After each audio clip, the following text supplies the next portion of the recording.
Okay, campers, I hope everyone slept really well through that terrifying thunderstorm we had last night. Elizabeth, I am so sorry to hear that Ashley fell out of her top bunk and onto yours after that mouse scurried across her pillow and into your sleeping bag. Bummer. Okay, who is ready to tell their most intimate, vulnerable, most tender parts of their hearts with this small group of absolute strangers? Come on, campers, don't make me force you. Sound familiar?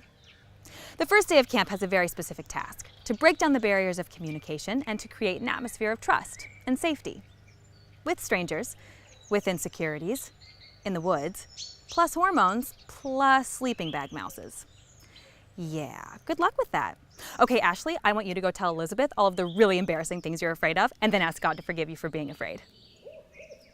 You'll do pretty much anything to make your campers feel safe and comfortable, true? But there is so much more you have to do than act silly and goofy to make them feel safe. They have to trust you. They have to believe you care. You have to remember their names. Learn their names. Trust is one of the first things that a baby learns from his or her parents. It is deep and primal and has nothing to do with falling off a picnic table backwards blindfolded into a group of 9-year-olds' arms. That is not real trust. It's fun, and it can help build trust, but that's not real trust. Real trust is being able to say, anywhere you will go, I will go. Where you live, I will live. Your people will be my people, and your God will be my God. That's real trust. Ruth had no reason to believe that God was working within her life or through her relationships. Famine and death surrounded her. Imagine if her story had ended there. Story time! Okay, campers. Once upon a time, there was a beautiful princess who lived in a tower, but nothing ever happened to her because she never trusted anyone or anything ever. The end. Whoa, okay, whoa, okay.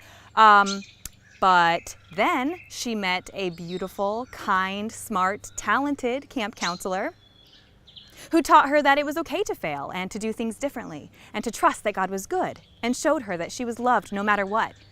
And the princess grew to be an exciting person who went on awesome adventures and lived happily ever after. Adding an element of trust to your story can make all the difference. Having the courage to trust that even in the midst of your story, God is at work. Human relationships are an adventure.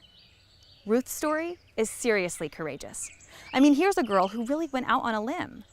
In her unpredictable world, so much had gone wrong that trusting anyone ever again would be terrifying.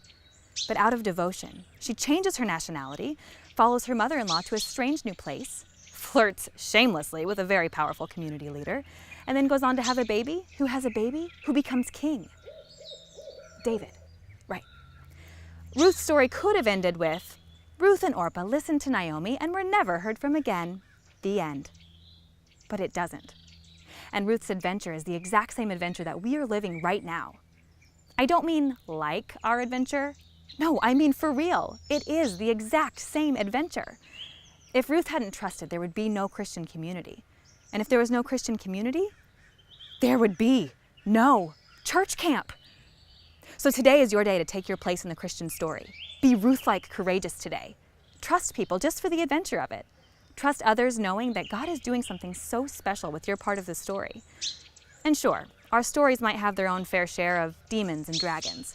But by trusting in God, you'll all live happily ever after. Okay, maybe not always happily, but you'll live blessed ever after. Yeah, that's it.